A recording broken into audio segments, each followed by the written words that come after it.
What would it be like if a person had, in fact, already died? Not once, not twice, but thousands of times. Car accidents passing by in a blur of unconsciousness, illnesses that should have claimed a life, and millions of narrow escapes that veered in an entirely different direction.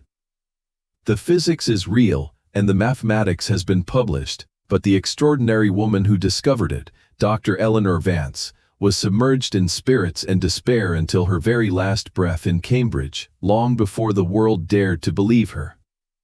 This journey will unravel the mysteries of the multiverse, quantum immortality, and a terrifying possibility that humans can never truly die, no matter how much they yearn for the end.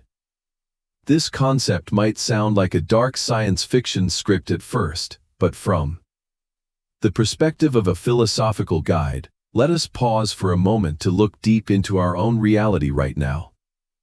Quantum immortality is not a divine privilege or a ticket to a radiant heaven. Instead, it is a cold, sharp lens reflecting directly upon the ailment of burnout and the overthinking of the modern human mind. We are living in an era where endless anxieties have become a massive burden surrounding our consciousness. You wake up every morning, straining to carry countless worries about wrong choices in the past and the terrible scenarios that might happen in the future. The exhaustion and weariness you endure, that feeling of suffocation every time night falls, ironically, does not stem from being about to collapse or break. It is deeply rooted in the fact that you are clinging too tightly to your current self. Just like the vision of a consciousness trapped forever in a decaying body because it cannot stop existing in some branch of the universe, our minds are also imprisoning themselves by refusing to let go. We fear admitting that the person we were yesterday is no longer suitable for the reality of today, stubbornly refusing to allow old versions of ourselves to quietly die to make way for rebirth. Extreme anxiety does not come from the fragility of life, but from our refusal of a symbolic internal death. Every time you lie awake questioning yourself, every time your mind races through thousands of branching scenarios, you are turning yourself into a victim of that forced survival. You refuse to close a chapter of your life, refusing to let your illusions end. Fragmented identities truly rest in peace. Understanding the paradox of survival is not intended to spread confusion, but to serve as an antidote, helping us realize that sometimes an end is the most necessary stepping stone for revival. If we continue to fear the vanishing of the images we have created ourselves, we will be forever trapped in an infinite loop of fatigue, carrying a self that refuses to give up through countless days without ever truly living even once. Let us step back into the past for a moment to fully understand this fracture through the silhouette of Dr. Eleanor Vance. At the age of 38 in the mist-shrouded city of Cambridge, Eleanor appeared as one of the most brilliant minds in theoretical physics, yet she was also a soul shattering from deep within. She was the perfect portrait of modern minds exhausted by the disease of overthinking, of people constantly torn apart by the infinite paths of life. Eleanor was not only trapped in complex differential equations but also submerged in her own psychological maze, constantly questioning past decisions, unspoken words, and the possible future scenarios that flowed endlessly in her head. Her exhaustion mirrors that of all of us, humans always trying to carry the massive weight of every possibility. To decode this impasse thoroughly, we need to look through the lens of one of the most beautiful and profound mysteries of quantum mechanics, the double-slit experiment. Imagine firing tiny particles of matter, like electrons, through a wall with two narrow slits. When no one is watching, these particles do not choose to go through the left slit or the right. Instead, they behave like a wave spreading through space, passing through both slits simultaneously and creating a beautiful interference pattern on the screen behind them. They exist in a miraculous state of superposition, containing every potential and every possible path. However, something chillingly strange appears the moment you place a measuring device to see which slit the electron actually passed through. The moment the observer's gaze is cast upon it, that radiant wave of potential immediately vanishes, and the electron abandons all diverse possibilities to collapse into a single particle, falling into a dry and rigid position. This experiment is not only the foundation of physics but also a perfect metaphor for the tragedy of human consciousness today. Like quantum particles before being placed in the crosshairs, the human mind always yearns to remain forever in that state of infinite superposition. We are pushed by invisible pressures, forcing ourselves to become everything at once: a brilliant employee bringing home glory, a flawless partner, a model and understanding parent, and a radiant individual on social media. We exhaust every last drop of strength to keep our wave of possibilities from breaking, trying to be present at every turn, embracing every ideal version of ourselves in our minds. The explosion of anxiety, which we call overthinking, is actually the silent scream of a consciousness struggling to carry too much unreleased potential. Then suddenly, the judgmental gaze of society strikes. Like a cold measuring machine. It might be an expectation from family, a harsh prejudice from the community, or even the extremely critical eyes of yourself as you look in the mirror each morning. The moment that observation occurs, the collapse of the psychological wave function begins its cruel progression. You are forced to abandon your floating, radiant cloud of potential to be framed within a single label, a narrow identity, a specific person with failures, flaws, and very clear limits. This sudden transition from infinite possibility to a finite reality is the source of the deepest suffering the mind must endure. Eleanor Vance saw this naked truth during long, sleepless nights at her desk, realizing that humans always struggle in vain against the collapse of their lives' wave function. We are exhausted not because we were born weak, but because we are participating in a completely irrational war to keep every door wide open while time and reality heartlessly slam them shut before our eyes. The philosophical explanation from the microscopic world points out that your fatigue is a completely natural reaction when a complex entity is reduced to a monotonous definition. Every time you fall into a vortex of overanalyzing every small detail, it is because you are desperately trying to escape the moment of being observed, trying to hold on to a precarious state where you are still a perfect possibility not yet tarnished by harsh facts. However, continuing to embrace every potential only drains your life energy in vain.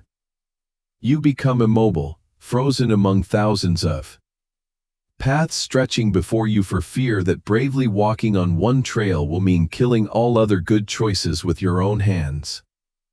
Submerged in the mist of that prestigious academy, Eleanor Vance, with her sensitive and genius mind, empathized with the ultimate pain of this existential collapse, and it was that painful resonance that urged her to seek a daring escape, a breakthrough philosophical and physical perspective to liberate human consciousness from the suffocating grip of unipolar reality, to prove that perhaps we never truly have to collapse into a single thing.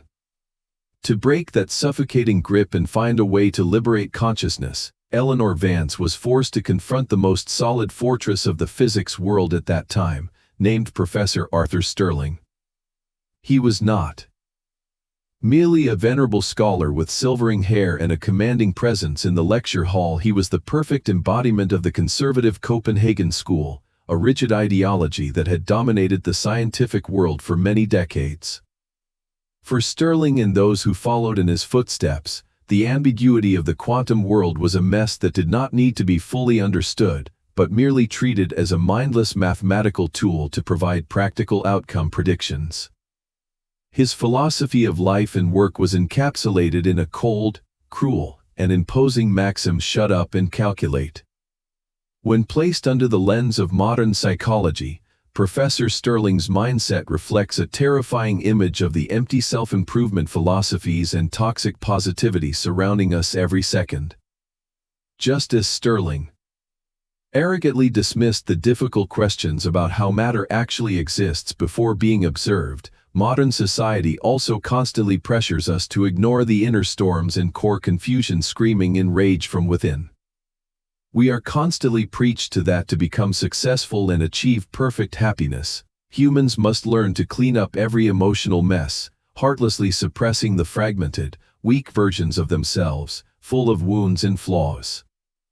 When you go through a heart-wrenching trauma or stand lost at a blurry crossroads without direction, instead of being encouraged to embrace that uncertainty as an inevitable part of a beautiful human experience, you receive countless empty pieces of advice in a style of sterling, forcing you to think positively, put away the sadness, smile through the tears, and keep moving forward. This is actually a desperate attempt to maintain the illusion of absolute control over the great flow of life. By stubbornly denying the existence of contradictory psychological states surrounding our awareness, we are deceiving ourselves into believing we truly master our fate, much like how the Copenhagen school deluded itself that the act of measurement created a single, obedient order. However, trying to cram a highly complex and constantly bleeding soul into a narrow, fake positive mold does not dispel actual pain. It only drives those shadows into the deepest and darkest corners of the unconscious. The collapse of the wave function, according to Sterling's authoritarian explanation, does not resolve the existential paradox. It only takes a fancy carpet woven with polished words to cover a deep pit of insecurity. In your spiritual life, refusing to acknowledge the extreme fear, wretched envy, or tearing regret existing simultaneously within your body is an act of internal self-abuse at the most sophisticated level. You drain every drop of your precious life energy just to maintain a perfect facade, straining to play the role of a person who is always optimistic and strong before others, while behind the curtain is a scene of ruin and desolation that no one knows. That toxic positivity gradually turns us into soulless machines that only know how to calculate practical benefits and measure superficial achievements while forgetting how to relax and listen to the distant echoes of the soul. We fear admitting that sometimes we are truly not okay, because acknowledging weakness means losing the fake control we have spent a lifetime building. Just like trying to tightly grasp a rushing stream in the palm of your hand, the more you squeeze, the more the water slips away, and the only thing that remains is painful tension. The advice to shut up and calculate has stripped us of the sacred right to be confused, the right to collapse in weakness, and the right to exist quietly in the eternal uncertainty of the universe. It forces all things into a dry, soulless order where every natural crack is considered a shameful mistake that needs to be erased or removed immediately. Yet, with her keen intellect and profound sensitivity beyond her time, Dr. Eleanor Vance saw through the brutal lies hidden behind the learned mask of the conservative academic world. She understood deeply that microscopic quantum reality, like the vast mind of a human, never operates in such an obedient, linear, and easily manipulated way. Quenching every nagging existential question and blindly focusing on the surface results of measurement is like trying to treat a deep, necrotic wound by applying a thick layer of makeup and telling yourself that everything is still radiant. Sooner or later, that suffocatingly suppressed truth will explode, and that illusion of absolute control will shatter into tiny, sharp pieces piercing the soul. Eleanor bravely refused to be complicit in this century-old deception, not accepting a narrow worldview where the magic and diverse possibilities of the universe are strangled by the rigid rules of minds that only know soulless numbers. For her, the extreme confusion before unsolvable equations was not a disease needing urgent treatment, but a door opening to deeper truths, leading the way back to the most primal state of existence. To truly touch the handle of that door, we must courageously shed the armor of the illusion of control, stop suppressing the countless unfinished versions of ourselves yearning to speak, and bravely look directly into the chaos of the quantum as well as the infinite mess of our own hearts without needing to hurriedly offer any judgment or excuse to cover up a naked weakness. On a stormy night in March in the city of Cambridge, as cold winds repeatedly shrieked and slammed against the windows of her quiet apartment, Dr. Eleanor Vance reached a decision. To completely cast off the great deception of reality. Sitting alone under the yellow light beside stacks of draft papers covered in tangled mathematical formulas, she decided to stop the exhausting war with her own brain. Instead of trying to strangle the equation into a single answer, she accepted the crazy truth: the wave function never collapses, and all possibilities actually happen in parallel branches of the universe. That insane solution not only broke every foundation of classical physics but also dealt a fatal blow to how we have always perceived existence, because if the wave function never collapses, then all things are not forced to narrow into a solitary entity.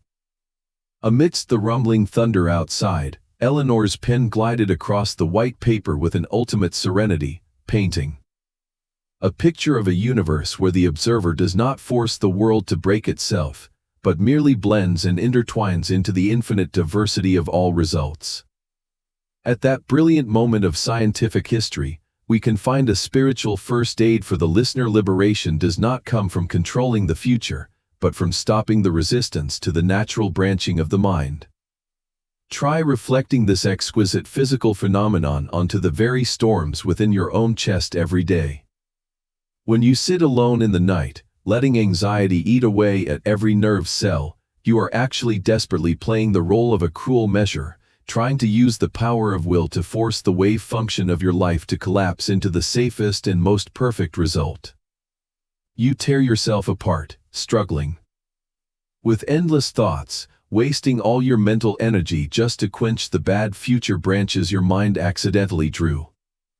You panic and tell yourself that you must calculate every risk, block every mistake, and force reality to follow the exact single trajectory you believe is right. But that coercion is as hopeless as using bare hands to stop a rushing river. The more you effort to strangle the bad possibilities, the more you tie yourself into a painful state of tension, turning your mind into a suffocating prison where every natural voice is silenced. Inner peace, which we search for through countless healing methods and self-development doctrines, actually lies at a turn completely opposite to control. Like Eleanor's courage when she let go of the desire to find a single answer, we also need to learn to step back and allow our minds to branch freely.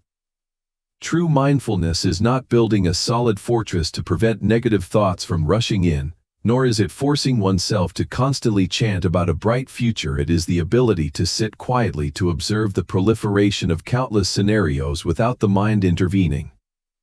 When a fear appears in your head about losing your job, about the breakdown of a relationship, or about a terminal illness that could strike, instead of panicking and driving it away like a plague, gently acknowledge that it is just a very natural branch of the psychological wave function. You do not need to jump in to break that branch, nor do you need to torment yourself for letting a dark thought sprout. Just let it exist, let it float in the vast space of your awareness like the countless quantum possibilities dancing and struggling. By stripping away the power of judgment and stopping the demand for a static, one-dimensional reality, you are gradually loosening the shackles tightening around your soul. Anxiety will lose its vicious fangs the moment you realize that your mind drawing countless bad scenarios does not mean you have to live in all those hells at the same time. You are just witnessing the great operation of a rich inner universe where everything has the right to exist as a potential. The illusory self always wants to play the role of an all-powerful God capable of steering fate, but when you can let go of that heavy shell, you will find your shoulders feel light. When you stop self-abusing to force a wave function to collapse, you will feel a relief spreading throughout your body, a true liberation that comes from shedding the burden of being a great controller. You are no longer a lonely individual desperately fighting against the flow of time and space. You have become a part of the vast cosmic dance, where all possibilities are embraced, every turn is forgiven, and every version of you is allowed to breathe freely among the billions of whispering, proliferating universes. From the brilliant moment when Dr. Eleanor Vance accepted letting go to allow the wave function to spread freely in the storm, we are forced to dig deep into the ultimate philosophical consequences of this branching. If every choice creates a new world, the pressure to choose correctly completely disappears. For so many years, We have been crushed under the weight of crossroads, always anxious at every intersection because we believed we had only one single chance to live a complete life. The feeling of paralyzed free will arises not because we lack choices, but because we carry a cruel illusion that we must be absolutely responsible for finding a single perfect answer among the countless variables of life. Think about this carefully, for it is the sharpest sword to defeat the fear of missing out that gnaws at the modern human soul day and night. How many nights have you stayed awake just to torment yourself that you should have taken that job, should have stepped forward to confess your love, or should not have said those heartless words? Regret is actually just a byproduct of a narrow worldview where people naively believe that a radiant path has been lost forever because of a moment of weakness. Under the lens of the multiverse, the truth brings a witty, liberating piece of advice in another branch: you have made the decision you fear most. The path you do not dare to walk has actually been walked by another version of yourself in a universe running parallel to this reality. You haven't missed a thing, you are simply experiencing one specific slice of infinite possibilities. Regret becomes meaningless when every script is performed on a stage in some theater in the vastness of the quantum. When you stand before a risky project or a tough crossroads and finally decide to step back in panic, smile knowing that a braver version of you in another spatial branch has stepped forward and embraced the storm. Just let that parallel version carry the consequences of that boldness. They might be standing at the most brilliant peak of glory, tasting ultimate joy, or they might be riding in the depths of pain from a catastrophic mistake. Regardless, the burden of that success or failure does not belong to you right now. Your mind does not need to wander to those distant universes to suffer torment on their behalf. As for you here, apply Wu Wei and gently flow with this branch of reality without complaint. The ancient Eastern philosophy of Wu Wei blends beautifully with modern quantum physics, reminding us that Wu Wei does not mean lazy surrender or cowardly indifference. It is the art of acting according to nature, the subtlety of realizing you are floating on a specific branch of a river and deciding to stop straining to swim against the flood of the past. Instead of consuming tons of mental energy mourning the branches of the universe you can never touch, you begin to understand that the reality you are breathing in has its own beauty, its own lesson, and its own order. Your free will is not destroyed among the countless multiverses, it merely transforms in a wondrous way from panically choosing a single path to calmly witnessing the blooming of every turn. You glide through life with an absolute tolerance for your own clumsy mistakes, because you know deep down that in a greater panoramic picture, everything has been experienced fully and nothing is wasted. The tearing pain of having to make a choice slowly fades like morning dew under the warming sun, leaving you with a vast, overwhelming stillness. In that stillness, you no longer have to weary yourself trying to be a strict god of fate, but simply transform into soft water weaving through the rocks of a constantly changing reality. All resentment vanishes when you realize that existing in this branch, right here, right now, with its own full joys and sorrows, is already a sufficient and worthy experience for your soul to leisurely observe. When the mind has touched the vast stillness of accepting every turn and letting go of regret, we are forced to turn to a darker page of the multiverse to face a haunting concept called quantum roulette.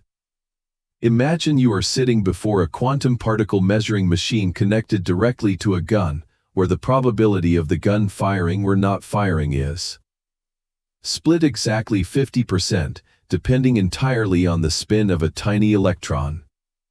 If you apply the lens of universe branching to this death game, a cold and chilling mathematical truth will gradually appear before your eyes, breaking all our common intuitions about life and death. Every time the trigger is pulled, the universe immediately splits into two separate halves. One half contains the end of your life, and in the other half, you are still breathing. However, the horror lies in the fact that your subjective consciousness is completely incapable of experiencing its own death, as versions that have passed away forever cannot speak to wonder or feel the disappearance into nothingness. Therefore, from your own perspective, you will always only wake up in the branch where the gun is jammed or does not fire. You could pull the trigger 10 times, 100 times, or even 1,000 times, and from within your consciousness, you seem to have become an ultimate immortal by always surviving the harshest probabilities. You continue to open your eyes to greet the new day not because you received some sacred privilege from the Creator, but simply because the dead versions are not here to report on their end. This cold quantum physics concept is actually a giant mirror reflecting sharply and cruelly the repetitive psychological traumas that modern humans are struggling to carry. It strips away our illusions about survival, reminding us that trying to survive is sometimes a heavier punishment than letting go. In the inner world of each person, we are also constantly playing quantum roulette with our own emotions and mental health. When you intentionally plunge into loops of trauma, locking yourself in a work cycle that drains every last drop of life force, or blindly clinging to a toxic relationship that erodes your soul day after day, you are putting yourself before the barrel of probability. Every day passing with resentment and tears swallowed back inside, a part of you actually dies, but your consciousness stubbornly wakes up the next morning, deluding yourself that you are still okay and can still endure a little more. You mistake emotional numbness and the ability to swallow bitterness for a form of resilient strength, just as the experiment participant mistakes their survival for immortal magic when they repeatedly hear the harmless click of the trigger. The truth is you are not stronger, you are just trapped in a thin branch of reality where the end has not yet fallen, forcing you to continue witnessing your own deterioration. Dr. Eleanor Vance partially foresaw the bitterness of this game, realizing that human consciousness has a strange ability to ignore its symbolic deaths to continue clinging to a fate pulse. We carry bleeding psychological wounds from one stage to another in the same human life, constantly torn by illusory expectations but refusing to stop to fall completely. The greatest suffering does not lie in being destroyed, but in being deprived of the right to end a cycle of pain, forever waking up in the ruins of a soul already full of scars. The quantum death game warns us that existing languidly through trauma is not a great victory. To be proud of it is a most sophisticated form of prison set up by the mind itself. The obsession with maintaining a heartbeat at all costs has turned us into ghosts stuck in the real world, where survival becomes a dry mechanical habit rather than a radiant joy. Waking up every morning with a feeling of ultimate emptiness is proof that you have just passed another pull of the psychological trigger but lost the freshness of a washed soul. Understanding the cruelty of quantum immortality from a spiritual perspective will help us realize that sometimes daring to face collapse, daring to let a toxic part of the self go, is actually the bravest act to save ourselves from a weary survival game with no end. From the enlightenment of that weary survival game, we continue to step into an even darker layer of the multiverse, where the concept of quantum immortality reveals its full terrifying nature as a prison of survival and a hell of attachment. If the mathematics of branching is correct, your inability to experience death means you will be pushed through probability doors that are becoming increasingly narrow. Survival, in this context, does not mean living well or living a full, radiant life. As time passes, your biological body will inevitably age, illnesses will surround you, and the opportunity for you to pass over the boundaries of death according to nature will decrease to an extremely small level. But in the quantum universe, a 09 million or 09 billion chance of survival is still a real probability, and your consciousness will be forced to wake up in that incredibly thin branch. Imagine reaching the milestone of 80, 100, and then 200 years old. In most other spatial branches, you have quietly passed away and found rest, but in some stubborn branch of reality, a weird medical miracle or a senseless coincidental probability continues to keep your mind barely active inside a completely dilapidated body. You are imprisoned in a state of ruin, lonely witnessing all your loved ones leave in their own spatial branches, while you cannot find an exit for yourself. Immortality is no longer a great dream that humanity once craved to conquer. It turns into the most cruel curse, forcing the soul to crawl through infinite desolate days because mathematics does not allow the consciousness to witness its own end. Dr. Eleanor Vance saw through this haunting metaphor, and it is also the truest reflection of the deep-seated habit of attachment in human psychological life. Many times in life, we are also tormenting ourselves in a similar form of psychological immortality when trying to cling to things that have actually been rotten for a long time. We grit our teeth to endure being eroded every hour in extremely toxic relationships, marriages that are only cold shells full of lies, or jobs that drain every last drop of creative energy, simply because we are too terrified of the thought of facing the end. Just as quantum consciousness fears the infinite void and stubbornly clings to the thinnest survival branches, our ego is also terrified of the emptiness of separation, the strangeness of giving up, or the precarious feeling of having to start again from zero.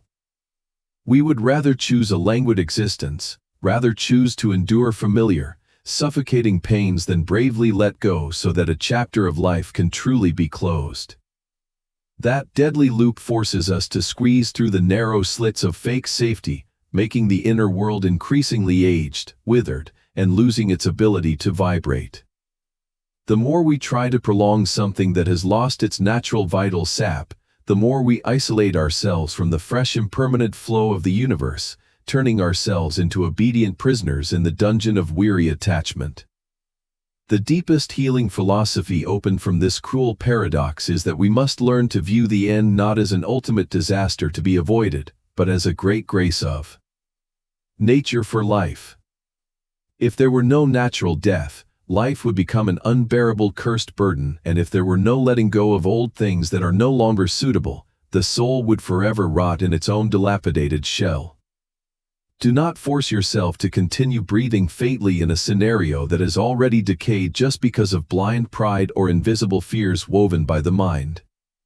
When you summon enough courage to accept that a path has reached its end, or a feeling no longer has the capacity to bring you inner peace, you are allowing the wave function of resentment to vanish to open the way for countless other bright future branches to sprout. Daring to let go of attachment to a familiar earthly hell is never a cowardly surrender or a shameful failure. On the contrary, it is the act of self-respect and self-love at the purest level. It is an ultimate sigh of relief, a moment you reach out to remove the invisible chain to liberate yourself from the life sentence of having to laboriously exist without ever truly tasting the flavor of a complete life. That great letting go, ironically, led Dr. Eleanor Vance into another painful tragedy when she decided to bring her shining truth into the light to face the judgment of the outside world. Carrying a fierce belief that the theory of the wave function never collapsing would create an earthquake shaking the very foundations of the contemporary physics world, Eleanor published her devoted research with the expectation of a heated debate. She had prepared herself to receive sharp criticism, skeptical looks, or even outrage from Professor Arthur Sterling and the conservative minds of the Copenhagen school.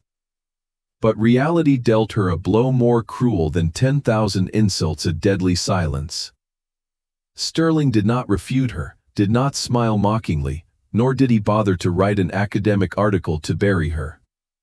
He and the entire prestigious scientific community of that time simply turned their backs and completely ignored the existence of that multiverse theory, treating it like the meaningless mumble of a sleepwalker not worth bothering with. The collapse of a genius does not stem from her argument being proven wrong, it stems from the ultimate despair when the hard-found truth is rejected by cold indifference. Eleanor's fractured heart was suffocated by the feeling of being invisible, falling into a pit of emptiness. Realizing her cry for liberation was just like a small stone thrown into a quiet lake, creating a few weak ripples and then sinking forever into the deep darkness. The tragic story of this woman with intellect ahead of her time is a profound psychological lesson reflecting exactly the longing for recognition that always burns deep within each of us. In the journey to find healing and inner peace, Many times we mistakenly believe that liberation is only truly complete when it is seen, understood, and applauded by those around us.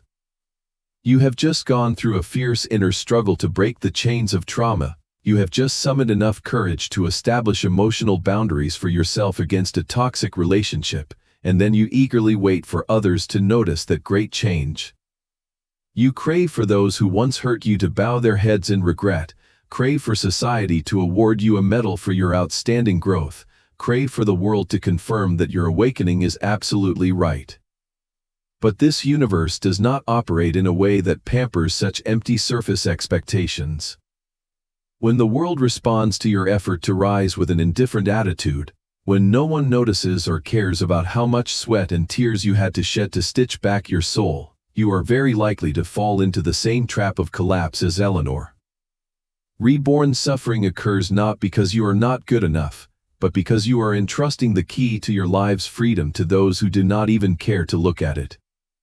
We desperately scream for certification from the outside, turning the sacred healing process into a performance, craving the stage lights and the applause of the audience. The cruel but also liberating truth is that you can never find true freedom if you keep relying on the evaluation of anyone other than yourself. The greatest wisdom of letting go lies in understanding that your truth does not need to be validated by the crowd to become valuable.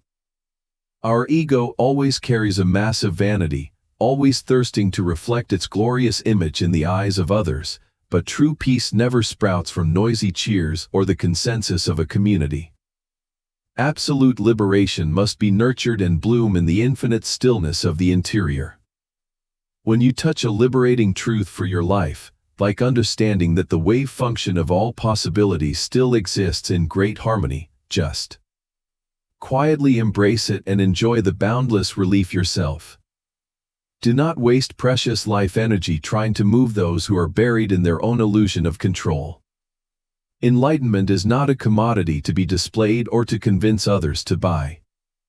If they choose to silently ignore your new boundaries, consider it a wonderful gift of silence, a perfect empty space for you to freely breathe in peaceful air without being disturbed by any worldly noise.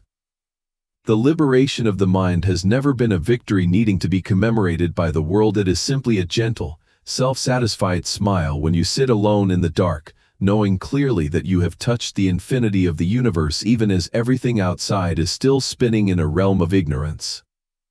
Unfortunately, the darkness of ignorance surrounded the very person who lit that torch of truth, bringing us to the tragic bell called the depression of the seer. Although Dr. Eleanor Vance was the one who held the master key capable of liberating the entire universe from the imprisonment of old reference systems, she forever lost the key to open the door of her own inner prison.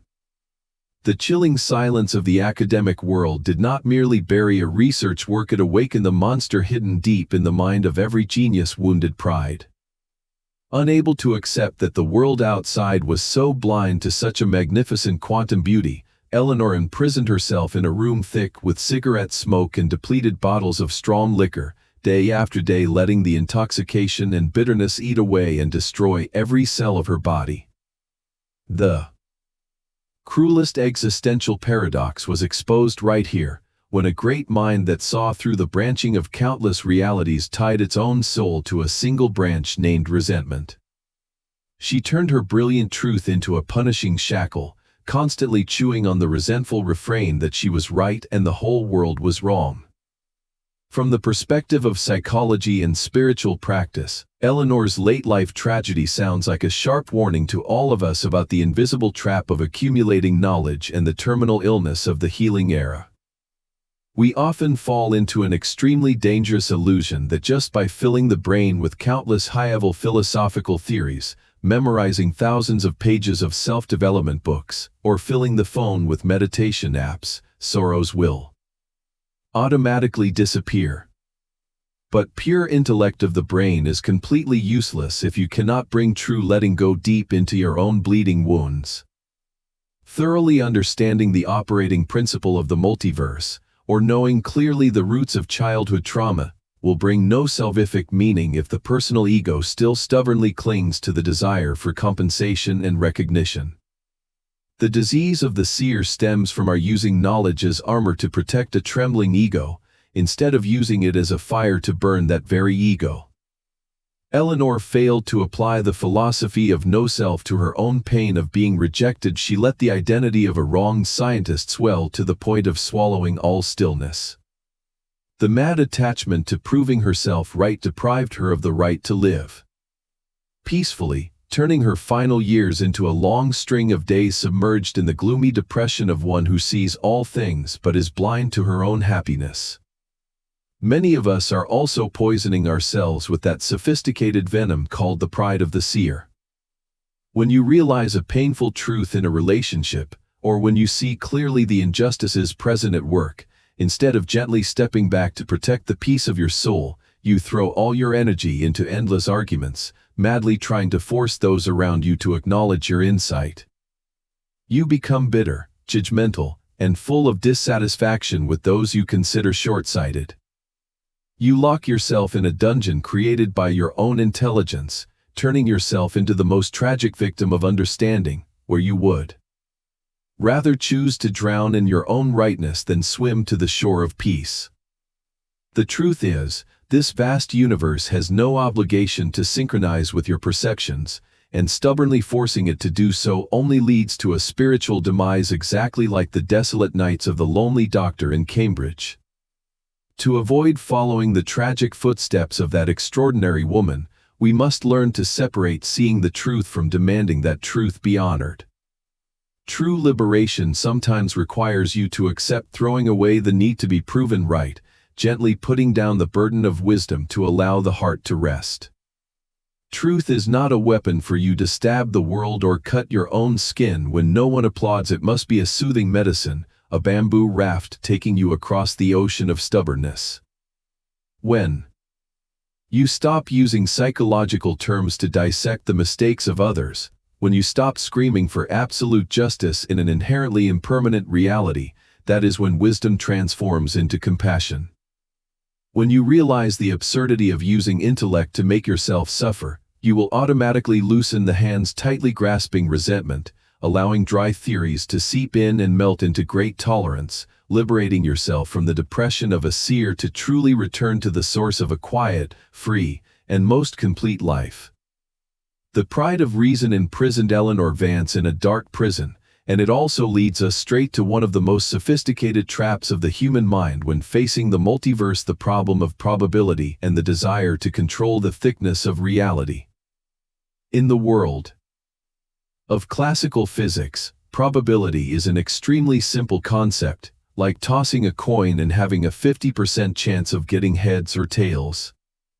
However, when entering the realm of quantum mechanics, where all possibilities actually branch and happen simultaneously, the concept of probability suddenly becomes a mocking paradox. If you are certain to survive in some branch even if the chance is only 1 in a million or 1 in a billion, then probability is no longer a story of whether that event happens or not. It turns into the thickness and thinness of the spatial branches. The spatial branch where you fail miserably or collapse from illness might be an extremely huge and dense branch, while the branch where you spectacularly survive might be as thin as a spider's silk swaying in the wind. And right here, the disease of overthinking in our era finds an extremely fertile ground to flourish. Knowing that our lives are constantly branching, our panicking minds immediately plunge into a desperate effort to calculate which branch we are standing on. We exhaust ourselves to analyze whether yesterday's decision took us into a good and thick branch of reality or pushed us to slip into a bad and thin branch. We are obsessed with steering ourselves into the safest probability streams, madly collecting information, making backup plans, and tormenting ourselves every time things go off the expected trajectory. However, trying to calculate whether you are in a good or bad branch of reality only exhausts the mind in vain, because from the perspective of subjective experience, the version of you in the thinnest branch feels just as real, vivid, and complete as the version in the largest branch. You do not feel yourself becoming thinner or less real just because you just squeezed through an extremely small survival probability. The ultimate fatigue you are carrying does not come from choosing the wrong branch of the universe, but from struggling against the very nature of probability. To save ourselves from the nightmare of measuring fate, we need to find a wisdom older than any quantum equation, the Eastern Taoist philosophy with the exquisite art of floating. In the Taoist worldview, quantum probability, or the complex turns of the multiverse, are actually just like the great flow of the Tao, a primal power that cannot be measured, cannot be forced, and never follows the small calculations of human will. When you panic trying to distort probability to hope for a desired result, you are exactly like one desperately swimming against a waterfall. The more you struggle, the more your life force is drained, and finally, you only receive a painful tension. The art of floating, or Wu Wei, teaches us that the greatest power does not lie in controlling the direction of the water flow, but in relaxing the whole body to merge with that flow. Stop desperately peeling back which branch of the wave function you are in. Liberation comes in the very moment you accept letting go of fate control power, allowing probability to operate freely as it has always shaped the universe since the dawn of time. When you stop resisting, stop judging the thickness and thinness of the reality surrounding you, you will suddenly feel an invisible but extremely large supporting power. The storms of life, unexpected events, or the seemingly worst probabilities are no longer enemies to be destroyed. They become the environment for your mind to float freely. You are no longer a small individual trembling and calculating every step on a chessboard full of traps. You have become that very flow, leisurely gliding through all turns with absolute trust in the rhythm of impermanence. By smilingly accepting any branch of reality where your consciousness is present, you automatically strip away the destructive power of anxiety, transforming the whole burden of having to calculate everything into a gentle and elegant dance right on the edge of infinite uncertainty. When your mind has truly let itself into the great flow of the Tao and learned how to stop judging the thickness and thinness of quantum probabilities, we will together touch an ultimate and most brilliant liberating truth of this entire journey, the realization of the philosophy of no-self among the countless multiverses.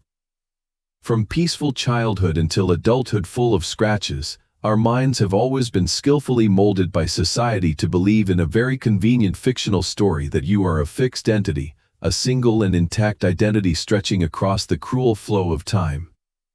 You define yourself by names, radiant titles, emotional patchwork memories, and attached to that whole mess a proud label called the ego. But when putting that small label under the cold scrutiny of quantum physics and the infinite branching of space, the illusion of an intact self immediately shatters into countless tiny pieces. Imagine, if for every moment that passes, the universe splits into billions of small branches, and in each branch, a completely different version of yourself is born with thoughts, emotional streams, and completely opposite decisions, then which of those countless images is truly your real human self? Dr. Eleanor Vance once madly spent her most brilliant youth looking for an original core identity among a forest of constantly spreading wave functions, only to sink into despair before realizing an ultimate empty but liberating truth: no core center exists. The beautiful combination of modern psychological anatomy and ancient Buddhist philosophy has proven with startling clarity that you are not a static noun lying still on the page of fate, but in fact, you are a verb in constant motion, a process continuously fragmenting and recombining in every subtle moment of awareness. The concept of a unified self throughout all space and time is just a sophisticated visual illusion the brain automatically builds to help you easily survive, easily address, and communicate in a surface physical world full of rigid rules. When you have not realized this naked truth, you will use all your strength in a human life to desperately protect a self-image that is inherently very fragile and fake. You fall into a blind rage when someone accidentally insults your self-esteem. You are exhausted to the point of depletion when trying to maintain a perfect image in the eyes of others, and you fall into ultimate panic when sadly seeing old versions and outdated beliefs of yours being gradually crushed and discarded by the wheel of time. You are voluntarily laboring as a loyal bodyguard for a ghost that is not real, a shadow woven from the recognition of others and your own illusions.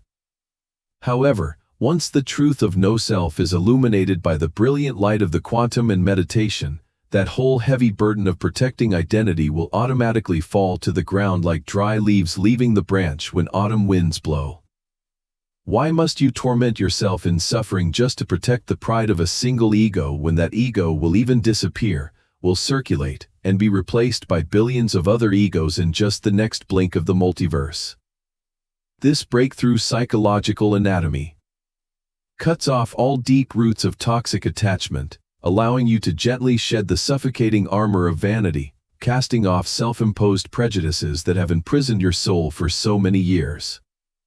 You no longer have to strain to prove anything to this world anymore, because the person whose existence you are trying to prove is actually just a beautiful but unreal optical illusion of the mind. By dissolving the foolish attachment to a solitary and single ego, you are personally expanding the boundaries of your soul to infinity, gently tolerant of every crack or change in psychology and smilingly accepting the truth that every morning you wake up, you are born again as a completely fresh flow. Inner stillness now is no longer the suppression of a rebelling self, but abiding in the vast empty space of no self, where you freely glide through all suffering and joy without being bound by any narrow identity among the countless possibilities constantly blooming brilliantly in the vast multiverse.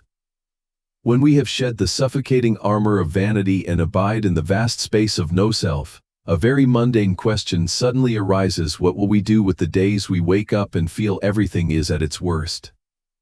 Deep quantum philosophy or the emptiness of the self cannot automatically clear away bulky bills needing payment, cannot dispel the headache when you accidentally spill dark coffee on a crisp white shirt right before an important meeting, or erase completely the feeling of embarrassment when you have just gone through a bitter failure in your career. But right at those moments full of worldly troubles, the comforting perspective with a witty touch of a philosophical entertainer shines to save your soul. Instead of sinking in the quagmire of self-pity or screaming and blaming a miserable fate, you can completely step back a pace, take a deep breath, and smile at the lovely absurdity of this entire existence. Just imagine, among the countless multiverses constantly branching and proliferating every quarter of a second, how silly it actually is to concentrate your whole mind to suffer, torment, and try to control a small self struggling in a thin turn. It is funny and hopeless, just like standing before a vast lake churning in a storm, trying to use two bare hands to count and keep every tiny ripple that is pushing and scrambling. You cannot freeze the lake, nor can you force the ripples to follow an orderly formation. So why do you force your inner universe to lie neatly in a flawless script? The heart of all things is not a dry calculating machine that only knows right and wrong. It is a frantic dance, a great game of hide and seek that the universe is playing to entertain itself. You are not a pathetic victim trapped on a broken branch of fate. You are that entire giant tree shaking its leaves to sing with the storm. Realizing this brings immediate relief, a cool first aid dose soothing every burn of stress. When you receive a harsh criticism or a cold rejection in this reality branch, instead of letting the illusory self collapse in pain, you can allow yourself a very light shrug. You know clearly that in another parallel perspective, a version of you has just been enthusiastically applauded and achieved every resounding accomplishment, but the miracle is that you no longer crave the glory of that other version. You start to leisurely enjoy your own rough and clumsy falling experience right here, considering it an interesting lone note indispensable in a grand symphony of human life. Your mind has now learned how to freely dance on the edge of infinity, gliding among countless diverse possibilities without ever allowing itself to be nailed to any narrow identity. If today you are a total failure, just play the role of a failure completely with a hidden grin on your lips, for you know that tomorrow, the quantum wave flow will bring you to become a completely new person. You strip away the over-serialization of problems, which is the root Of all modern psychological diseases, shedding the 1,000-pound burden of having to be an adult who is always right, steady, and never allowed to fall. You allow your soul to play again, to freely observe your own ridiculous psychological reactions every time an event occurs without offering judgment or rejection. The greatest liberation appears when you stop considering your life a laborious journey to a single glorious destination, but start seeing it as a piece of music to bounce and harmonize with. Life is no longer a harsh survival test or a series of wave functions needing to be forced to collapse as desired. It has turned into a brilliant stage where you are both an actor passionately transforming into every moment and a wise audience member sitting in the front row, leisurely enjoying your own multiverse play with a heart full of tolerance and a stillness nothing can move.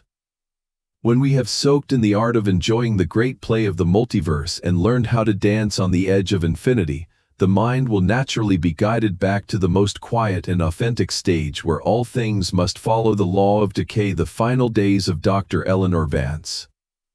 Although the beautiful quantum equations she once wrote affirmed that in countless other spatial branches, she was still breathing, rising to the peak of fame, or even staying young forever, right at the intersection of this narrow and dark reality branch, her biological body was gradually reaching its final limit.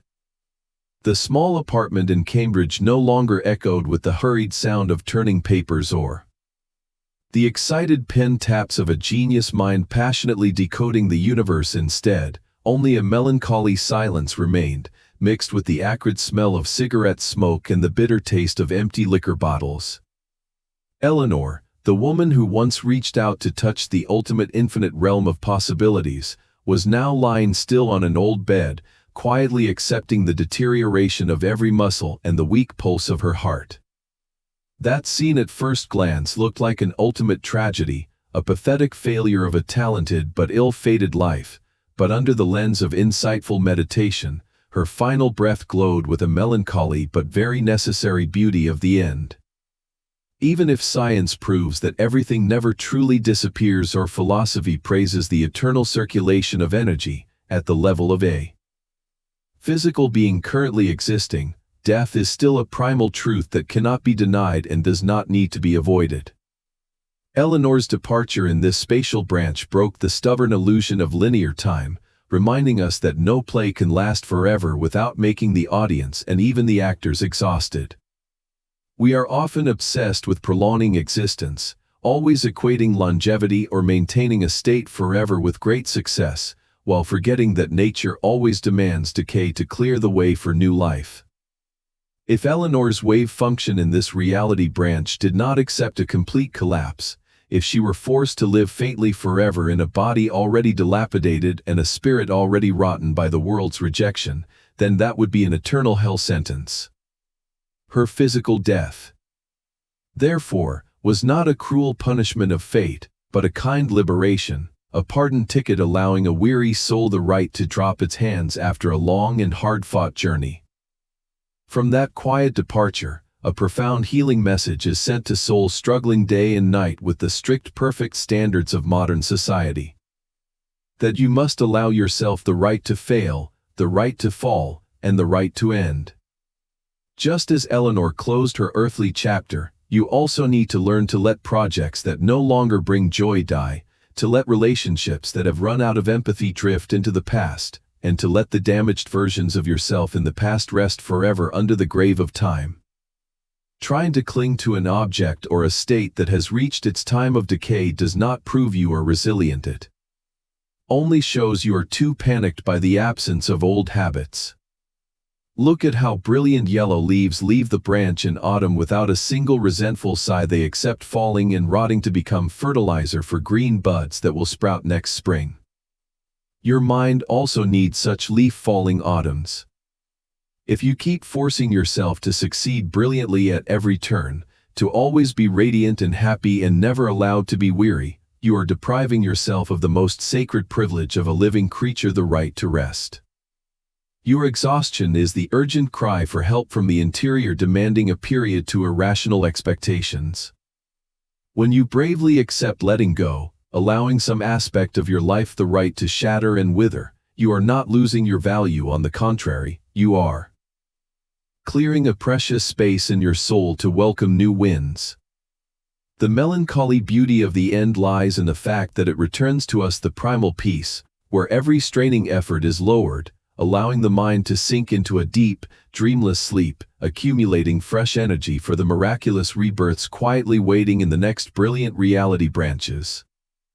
As the figure of Dr. Eleanor Vance fades behind the curtain of time and space, leaving us a great legacy on the art of accepting decay, your restless mind now needs a final first-aid dose to truly anchor in the present moment.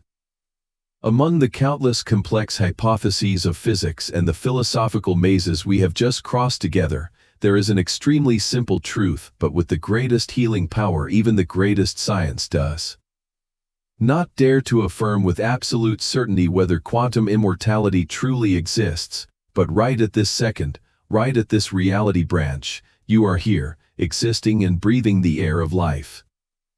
The ultimate peace that our souls search for among countless busy human lives actually does not lie in the desperate effort to decode every mysterious equation of the multiverse, or straining to see through every turn of fate. It lies exactly in the moment you allow yourself to close your eyes, slightly smile with relief, and fully abide in the great mystery of reality. The deepest life lesson and core human value that this story brings is the awakening about the beauty of fragility and finiteness. We do not need to become immortal beings or perfect machines that never make mistakes to have a life worth living. It is the cracks, the falls, the clumsy choices, and even the willingness to let old things end that weave a vivid, radiant, and meaningful human picture. Do not let the fear of scenarios that have never happened steal your joy in the present. Boldly let go of illusory egos, forgive past mistakes, and courageously embrace the experiences currently present to let the mind be free to wander. If you feel your soul is soothed and find new philosophical perspectives through this journey, remember to subscribe to our channel, like, and share the video to continue listening to countless fascinating and profound stories every day. How do you feel about the story of quantum branching and these paradoxes of the mind, and what does it reflect in your own real life full of anxieties? We extremely look forward to your sharing comments below to listen to the most sincere feelings from deep in each person's heart. Before the velvet curtain of this reality stage closes to prepare for the bright visions of tomorrow, we also wish to send our best wishes to everyone watching this video. Wish you all always have very good health, a life full of joy, and a peaceful, radiant mind every day. Goodbye and see you all in the next video.